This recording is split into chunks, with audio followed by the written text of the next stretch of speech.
Assalamualaikum warahmatullahi wabarakatuh.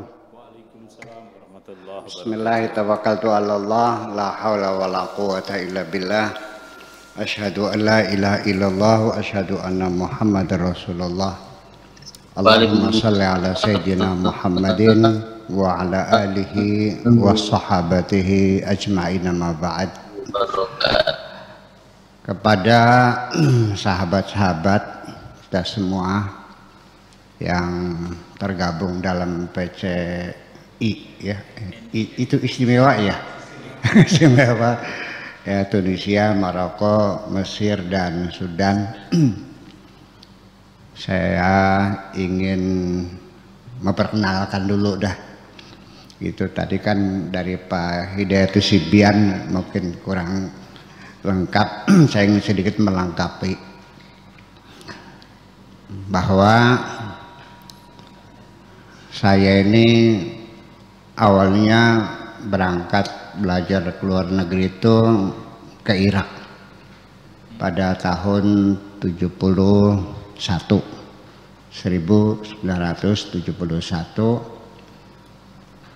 ya, dengan membawa rekomendasi, artinya bahwa saya ini dikirim gitu oleh Al-Maghfurlah Bapak Subhan ZE. Mungkin anak-anak kita masih kenal nggak Subhan ZE? Ilham Khalid masih kenal mungkin ya, masih ingat ya. Itu tokoh besar Edo itu kan Ilham Khalid, Subhan ZE, terus siapa lagi tuh, banyak. Nah itu di Irak tahun 1971, yang di Irak itu bersama dengan Pak Muzammil Basyuni ya, adiknya Pak siapa, Menteri Agama Maftuh Basyuni, kemudian juga dengan Bapak Irfan Zidni, kemudian Kiai Masyuri, kemudian Pak Munzir Tamam ya itu. Nah tetapi saya tidak lama, saya melanjutkan tahun berikutnya saya ke Syria sampai tahun 74. Tahun 74 saya melanjutkan ke Libya ya, di Fakultas Sastra.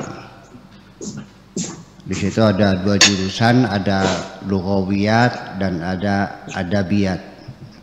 Qismul Adabiyat dan Qismul Lughawiyat. Lughawiyat itu jurusan bahasanya, Adabiyat itu jurusan sastranya, sampai jurusan sastranya.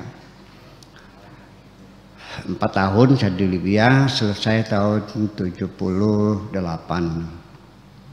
Kemudian dari situ saya baru melanjutkan ke Tunisia.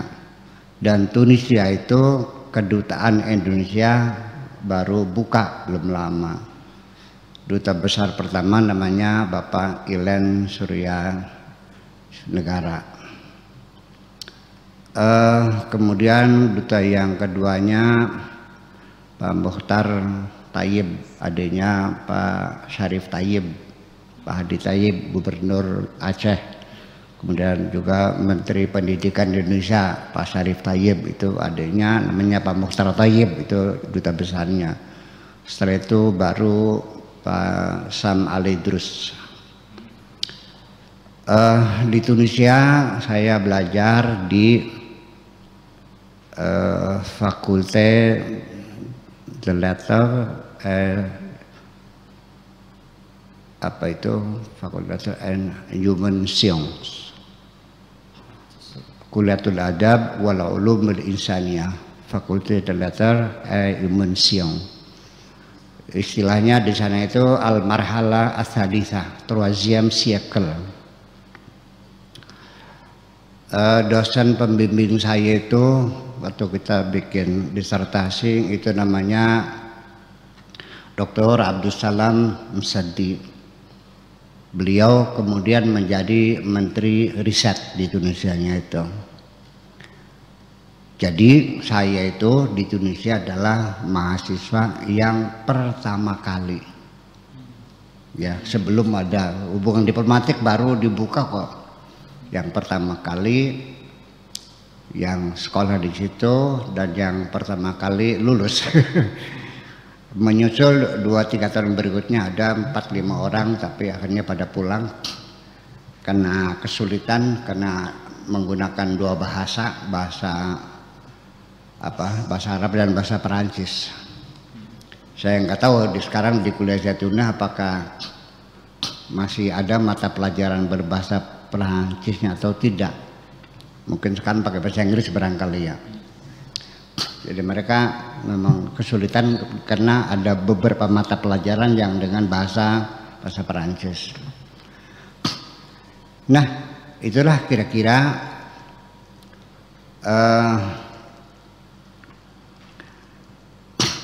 apa yang saya ambil Tunisia. Saya belajar tentang tema disertasi saya itu adalah Al-Mafahim Al-Balaghiyah Inda Abdul Qahir Al-Jurjani. Jadi terminologi balaghah atau retorika menurut Abdul Qahir Al-Jurjani. Jadi artinya bahwa saya di jurusan humaniora kan, yang masuk sastra dan humaniora. Sampai tahun paling lama malah saya di luar negeri itu selama 20 tahun. Paling lama di Tunisia sampai 8 tahun. Dari tahun 78 sampai tahun 91. Jadi artinya 8 tahun lah. Lebih situ. Jadi artinya bahwa dari 20 tahun itu paling lama di Tunisia. Oleh karena itu dalam kesempatan ini saya ingin menyampaikan kalian beruntung yang bisa belajar di Tunisia. Karena suasananya, tradisinya itu hampir mirip-mirip dengan tradisi NU yang ada di Indonesia ini.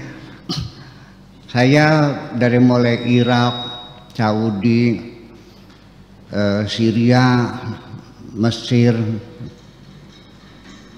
sampai Libya, ternyata yang ada ritual tahlil itu di Tunisia.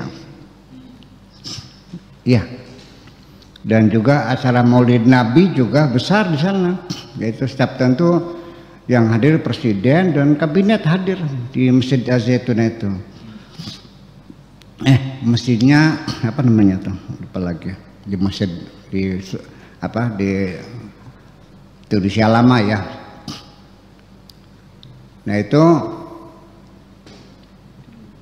kemudian juga tradisinya hampir mirip, keramah tamahannya, pergaulan sehari-hari.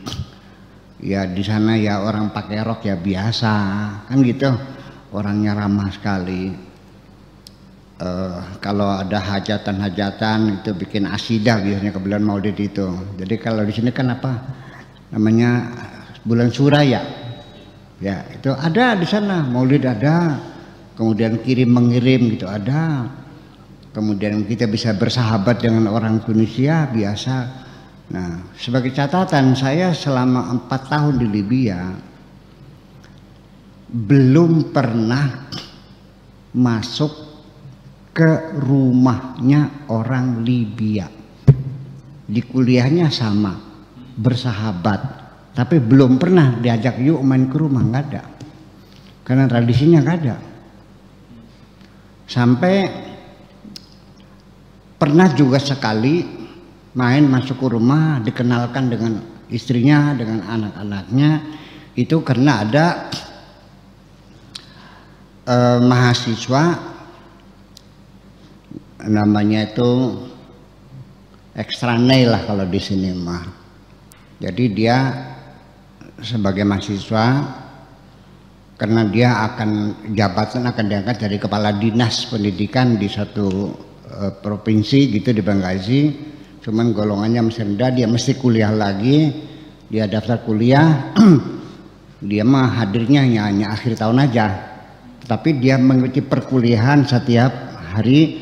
Saya yang mencatat kuliahannya dan fotokopi langsung setiap minggu saya kirim laporan kegiatan mahasiswaan sampai dia lulus 4 tahun. Baru ngajak saya main ke rumahnya. Ya, kemudian tahlilan juga ada. Ini sahabat-sahabat di Libya, kalau di sini ada makamnya Abu Hasan Asyadzuli ya, di Tunis itu ada di buku sana, itu malam Sabtu, nggak tahu masih ada nggak sekarang. Yang duta besar Indonesia juga dulu sering Pak Sam Al-Idrus itu ikut tahlilan kalau malam Sabtu. Nah kalau malam Jumatnya di Sidi Busaid ya, Sidi Busaid itu dulu ceritanya gurunya Syekh Abdul Qadir Al-Jilani dulunya itu, namanya Sidi Busaid ya, sekarang tempat wisata. Jadi artinya bahwa di Tunisia ini memang dibandingkan dengan yang lainnya itu yang paling maju, terutama di bidang masalah gender. Karena tokoh utama di dunia Islam yang melihat adanya kesetaraan lelaki dan perempuan itu salah satunya orang Tunisia, yaitu namanya Thohir Haddad. Sampai sekarang kitabnya itu silakan dibaca, Syariatuna wal Mujtama, Syariat Islam dan masyarakat kita. Dan satu-satunya negara Arab yang melarang poligami secara undang-undang. Negaranya negara Islam, di dalam konstitusinya disebutkan segala perundangan bersumber dari Al-Quran dan hadis, tetapi poligami dilarang di sana. Itu ya satu-satunya negara Arab yang jelas-jelas melarang. Sehingga Tunisia dianggap oleh negara Arab yang lain adalah negara sekuler. Ya itu makanya. Sehingga saya juga ikut kecipratan. Wah Tunisia sekuler. Ya itu. Ya. Berbahagialah Anda di ini. Ya. Jadi mungkin sudah 91, sekarang udah tahun 2000, berapa tahun? 30 tahun tak? 30 tahun ya? 30 tahun yang lalu, mungkin anda belum lahir.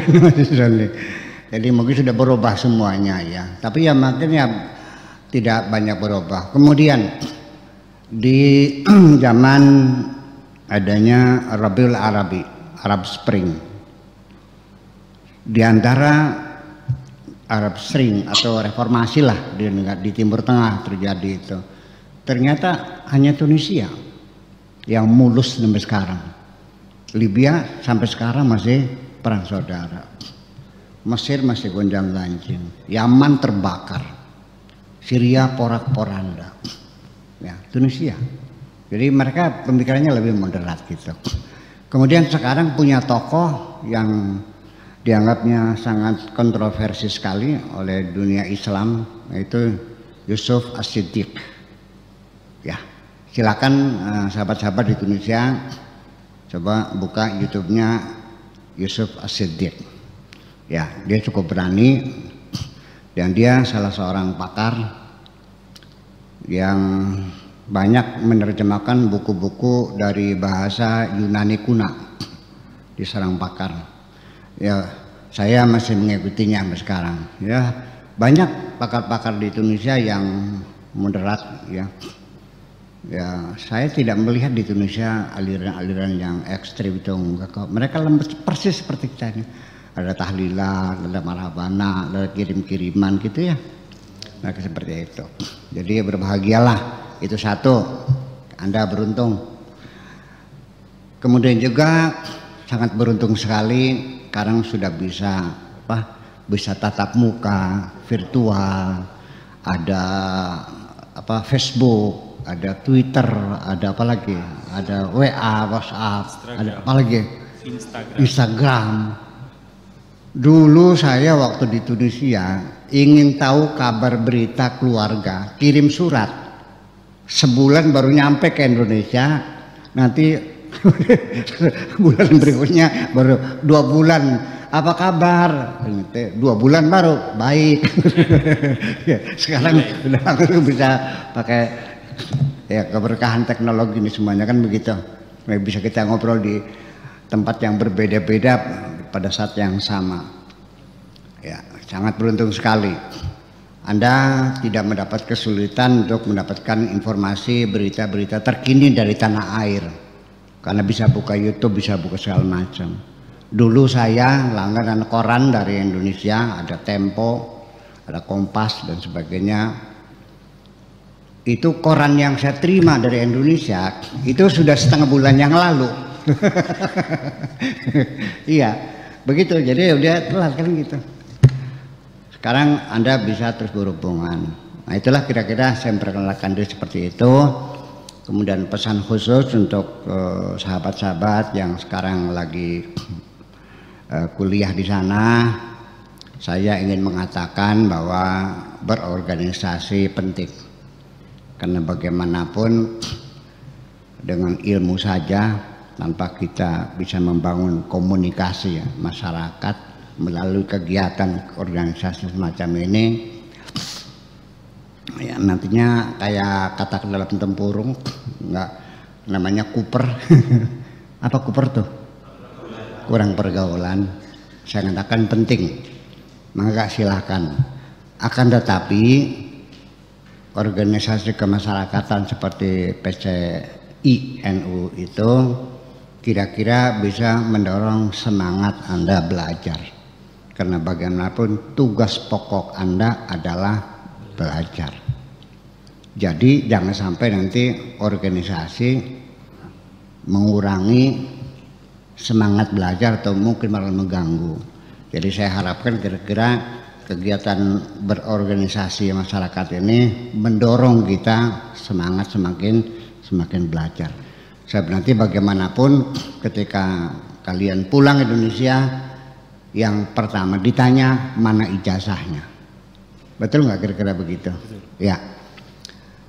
Kemudian juga ada peluang besar karena masyarakat Indonesia masyarakat yang terbuka. Karena industri wisata di sana luar biasa. Bahkan pendapatan negara itu sampai 40% itu dari sektor wisata. Karena Tunisia itu pantainya bisa dijual, ya, pasir putih, indah sekali, airnya bening, ya biru, dan itu sepanjang pantai, seluruh pantai Tunisia bisa dijual untuk wisata, ya, sehingga sepanjang pantai itu adalah tempat perhotelan, hotel-hotel mewah lah semacam, itu memang itu. Dan di Tunisia bebas. Artinya wine, anggur, minuman itu bebas seperti kita seperti di sini lah kita. Ya, tetapi orangnya juga agamis juga, ya. Saya banyak hubungan. Dulu waktu itu yang jadi muftinya itu menjadi apa namanya Syekh Never namanya. Itu di La Marsa, mungkin masih ingat di La Marsa itu kalau habis asar ini si mufti ini buka pengajian, ya di masjid tuh di halaman. Itu bisa asar. Saya sering kalau nggak ada ini biasanya sambil mancing sambil saya gemar mancing sambil marasa di Lagulet ya, di Lekram dan sebagainya suka mancing itu. Ya pengajian begitu ada di Indonesia, di negara lain nggak ada, di Libya nggak ada pengajian gitu, nggak ada, sangat berbeda sekali. Itulah makanya saya betah di Tunisia tuh ya karena seperti kita ini. Nggak ada kefanatikan, nggak ada. Kemudian juga aliran keras juga nggak ada. Selama presidennya Habib Bourguiba itu nggak ada. Setelah saya pulang 6 bulan kemudian itulah terjadi pergantian pimpinan. Ali bin Salahuddin apa namanya bin Ali, Jenderal Abidin bin Ali presidennya itu setelah saya pulang. Kemudian juga ketika saya pulang juga saya ikut membantu membenahi kedutaan Tunisia yang baru dibuka, termasuk juga ikut membantu mencarikan kantor kedutaan, ya, nyewa dulu. Kita bantu semua. Kita sering berkomunikasi. Duta besar pertamanya namanya Naifar. Jadi saya percaya ada sahabat-sahabat dari Tunisia, saya kira akan datang pulang juga, akan jadi muslim yang moderat lah, ya, karena memang di sana di moderat, termasuk dosen-dosennya juga moderat semuanya kok, nggak ada. Jadi memang masyarakatnya nggak suka begitu, sudah masyarakat yang terbuka. Tetapi di Tunisia itu pada zaman saya dulu itu banyak orang Tunisia yang tidak berbahasa Arab, yang tidak pandai berbahasa Arab, bisanya bahasa Perancis. Jadi ketika saya di Tunisia itu Arabisasi itu masih dilakukan. Beda Arabisasi di Aljazair, langsung ketok palu, bahasa Perancis diharamkan, wajib bahasa Arab. Nama-nama jalan diganti, buku-buku bahasa Perancis dilarang masuk. Masyarakatnya belum siap dengan bergaul dengan bahasa Arab, stagnan. Sampai kita naik taksi saja, ketika sama sopir namsila syari syari al-huriyah, langap lo al-huriyah. Begitu saya terjemahkan Avenue de la Liberté, oh Avenue de la Liberté, padahal syari al-huriyah itu bahasa Inggrisnya Avenue de la Liberté. Bayangkan, majalah bahasa Arabnya belum ada, Prancisnya belum ada, Prancisnya tidak boleh beredar, akhirnya gagal. Yang paling sukses itu adalah Arabisasi yang ada di Indonesia. Gimana caranya? Secara gradual. Jadi dulu Perancis menjajah Tunisia, bahasa resmi pengantar untuk pendidikan formal itu adalah bahasa Perancis. Dari mulai SD kelas 1 sampai kelas 6, sanawiyah kelas 1 sampai kelas 6 sanawiyah, dan perguruan tinggi semuanya dengan bahasa Perancis. Nah, Arabisasi itu secara gradual. Tahun pertama SD berbahasa Arab. Nah, tahun depan kelas 1 SD pakai bahasa Arab. Kelas 2-nya masih Perancis. Nah, tahun berikutnya kelas 2 baru bahasa Arab. Kelas 3-nya masih bahasa Perancis. Sampai sekarang gitu. Seperti itu. Jadi artinya yang ingin saya sampaikan di sini itu nasihat khusus berorganisasi masyarakat, ya kan begitu. Saya juga sama, dikirim oleh Pak Subhan ZT, seperti itu kan ketua NU juga sama PPN bersama Idam Khalid waktu itu. Ya, tetap saya tidak melupakan tugas pokok begitu. Tetapi justru berorganisasi ini mendorong semangat kita belajar. Itu kenapa kita betul komunikasi kan, jadi kita bisa musyawarah, bisa bertukar pikiran, bisa belajar bersama dan sebagainya. Tentunya ada ikatan yang lebih akrab karena kita dalam satu ormas yang sama semacam itu. Kemudian yang kedua, tapi juga jangan lupa karena sudah teknologi canggih ya, sahabat-sahabat Indonesia, jangan lupalah sisakan sejam 2 jam lah untuk mengikuti perkembangan situasi dan kondisi yang ada di Indonesia. Karena ada YouTube kan enak, ya kan, ada Google kan, ya, pakai Google juga kan sana kan, ya. Itu. Jadi kalau saya kan dulu sampai pernah pengalaman saya pulang ke Indonesia karena terlalu lama saya di sana. Ini membaca tulisan-tulisan itu Pamswakarsa itu apa ini? Kemudian ayo ke puskesmas, apa puskesmas itu? Terputus saya tuh, iya, bingung. Jadi kayak orang asing aja belajar bahasa Indonesia lagi. Padahal saya dulu paling rajin bahasa Indonesia kan gitu. Saya kira jangan sampai nanti mengalami stagnan seperti saya juga gitu. Ini pesan-pesan saya.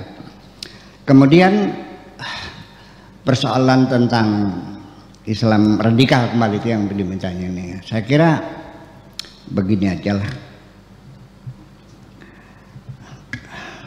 Memang di Indonesia ini ya,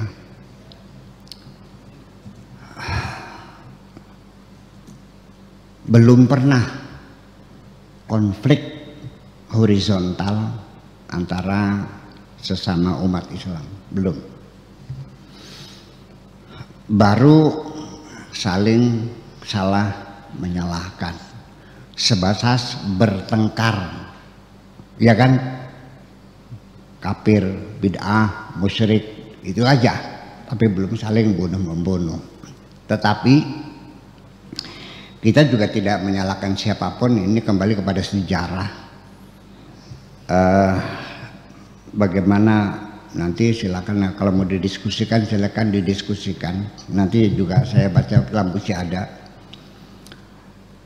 bahwa persatuan umat Islam yang telah dibangun oleh Kanjeng Nabi Muhammad SAW dengan jerih payahnya selama 23 tahun, menghabiskan segala usianya, pikirannya, tenaganya untuk membangun persatuan umat Islam dengan kalimatut tauhid, kata persatuan, kalimatut tauhid, kata persatuan. Jadi apa yang ditugaskan oleh Allah kepada Kanjeng Nabi tidak jauh dari pikiran-pikiran yang berkembang di dalam otak Kanjeng Nabi. Sejak kecil Kanjeng Nabi itu selalu memikirkan persatuan. Sejak kecil teman-temannya bertengkar, dia damaikan.